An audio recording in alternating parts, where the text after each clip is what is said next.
Hey y'all, I'm James Wright and welcome to my shop. Today we are making a Nutcracker nut. Now I put out a video on the main channel where I just quickly run through this and show the fun of it with the good music in the background. And I hope you like that, but this channel is more for the people who really want to focus in and see how this was made. And I'm actually going to talk through some of my decisions, why I did it that way, and possibly helping you out if you want to make something like this as well. So let's dive in and take a look at the project.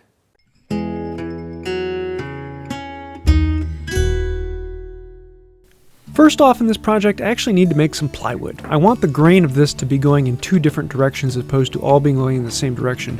This gives it far more strength when the screw is trying to pull it apart.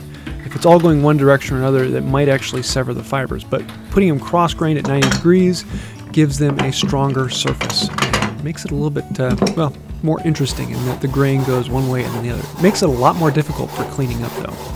Once I have these two blocks glued together at 90 degrees to each other, I can smooth down one face and use that as my reference face to mark everything else off of. That one reference face then becomes one of the 8 sides of the nut that I'm making. Then the next thing I want to do is figure out how big is the hole for the inside of this. I chose a circle, I think it was at 1 3/4, something like that. Basically something big enough that your largest walnut will fit inside. And then off of that, I can draw some 45-degree lines off of my reference edge. That then gives me my nut. Just shape everything out so it looks about right. Draw some reference lines across the faces, and then we can cut down at an angle. If you clamp it up in the vise so that the angle is no longer an angle but perfectly up and down, then it's still an angle, but it's an easier angle. And it's amazing how much easier it is to cut when the saw is going up and down as opposed to turning it to meet whatever angle you need. A little bit of work, take your time on this, follow your lines, and you'll be very happy with the outcome, and you'll just spend a lot less time actually planing it. Speaking of planing, this ended up being a lot more work than I was anticipating, not because of planing in grain, but because of planing against the grain. On the 4 of the corners, I'm planing at 45 degrees to the grain, and this meant that half of them I'm going beautifully with the grain, and the other half I'm going the absolute worst possible scenario, and I had to be very careful to tear out. Using the low angle, skewing it, made that a lot easier. And then I got the sides pretty close to where I want them. I can come back in and clean them up a little bit later. But now it's time to cut out the hole in the middle of this. I know a lot of people are going to be asking me why I didn't use an auger bit to cut out the hole in the middle. Basically, anything larger than 1 inch, I'm not a huge fan of using an auger bit. One of these days I want to get a set of Forstner bits, but as of right now I don't have those, and so actually the easiest for me is to use a hole saw. It sounds tedious and slow, and it is a little bit slower, but not that much. Once you get it established and it's in its ring, it goes pretty quickly, and you can cut through these without much difficulty. I run through as far as I can until the hole pops out the other side. Then I can flip it over and pull out the core, and you've got it. Just like using it on a drill, it works the exact same with the brace and bit. So now we can clean up the inside and make sure that everything is the way I want it to be, smooth. And so for that, I'm going to grab a file and start smoothing out the inside, getting rid of all of the marks from the hole saw and all of the bits that it left. It ended up leaving this green and black mark on it from the steel. And so I was able to clean that up fairly quickly, and we've got ourselves a nut. The only other thing is we need another hole coming in from one of the sides. Now, because of this wood being a very difficult wood to bore through, I made sure I sharpened my auger bit ahead of time. That way you get a much cleaner surface and it's not going to spin out. If you ever find that the lead screw is clogging up and spinning out, it's usually because the brace, the bit itself is not sharp. So spending a little bit of time on that saves a lot. I tried to use the ring trick on this with my Kalo silicone ring, but I found that it climbs the opposite direction and it kept confusing me. I should have used my regular gold ring, it would make it much easier, and my hole went into this a bit of an odd angle. After cutting the hole into it, I want to come in with a carving knife and clean out the edge and make sure that that has a nice transition, that there aren't a lot of little burrs sticking out. But right about then I noticed, oops, I drilled the wrong size hole. So let's go back to this and test the hole size first. I highly suggest that you test the hole size, make sure it's the right size for your tap, and then go to town on it. If you do want to see these taps, I have the links to them down below. Now we can bore out the other hole. Now this one has 2 holes in it, accidentally. Oh well, it will remind me for the future. So now that we have our hole in this, now we can move on to tapping it. Now I'm going to dip the tap in some linseed oil, just raw linseed oil, and this will allow it to cut a little bit smoother and easier through the hardwood. Especially with this wood, it was a bit of a it was harder than it should have been, but it comes out pretty well and goes pretty quickly, especially with the dipped oil in it.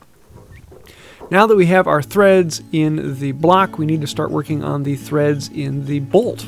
I'm going to be using a piece of poplar for this. I probably should have used something a little bit harder, but I haven't had any problem with it yet, and it was just all I had on hand. A maple or a walnut rod probably would have been better, but only time will tell if the poplar actually stands up to the abuse I'm going to give it. And so far, it has.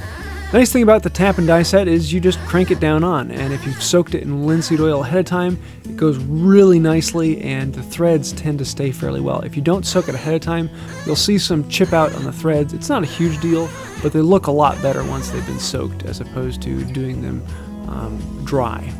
Then you can test it, and here you can start to see the wobble, how I bored the hole at an odd angle, trusting the ring rather than using the correct ring. Oh well, next time I'll use the wedding ring. But I'm happy, it'll still work. The other thing I need to do is there needs to be a little divot in the end of this rod so that it holds the nuts. The nuts will slide out if it's just flat, and so just using a slight gouge to put a bit of a divot in there actually works really well. Now that we have that done, let's cut it and put a handle through this. So I'm going to cut it about 1 inch ahead of the threads, and then clean up the burrs left from the saw, just using a block plane. Cleans them up really nicely, adds a little bit of a chamfer to the edge. And then I'm going to come in with a 1/4 inch hole and bore through the head of this, just eyeballing where center should be. Not taking anything particular, just creating a hole that my dowel then will fit through. I have a 1/4 inch oak dowel. I'm going to cut that to length, about 4 inches long or so. Chamfer off the ends of it and slide it through, and it's ready to use. Now it's on for finishing, and just before finishing I'm going to smooth out everything, smooth down all the surfaces, add chamfers to all the corners. In particular on this nut, I spent a decent amount of time chamfering all the corners and making sure that those looked nice. That little bit of cleanness on the edge looks, in my opinion, far better than the sharp edge from the plane, but everyone has their own personal opinion. After spending the time of chamfering those all down, we can get on to the boiled linseed oil. Ooh, yeah, now we're talking. All of this just dips together, and I can wipe it off, let it sit for a little while. I'll probably do about 2 coats and then a little bit of paste wax, and she's ready to use. It's a really quick process. It's not a really protective finish, but it works fairly well for this. And with it being homemade linseed oil, it is food safe, so it is easier for the nuts. If anything gets on what I'm eating, then oh well, not a problem. Now we can give it a test drive.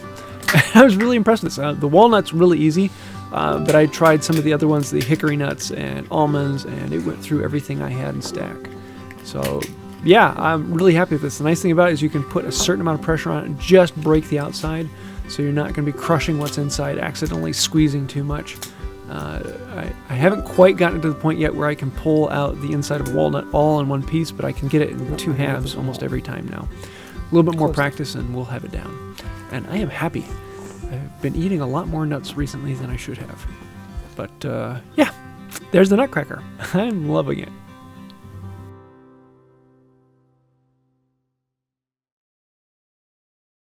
So there you have it. This was a really fun one for me, and I really enjoyed it. If you'd like to just see the video where I go through it and have some fun, and it's just a relaxing video you can sit down and watch, I'll leave a link to that down below and up in the cards. And let me know which one you like better. If there's something you'd like to see in the future, let me know. I'd love to hear that. So I think that's about it for now. Until next time, have a wonderful day. And don't eat too much nuts. You'll have problems later. Yeah.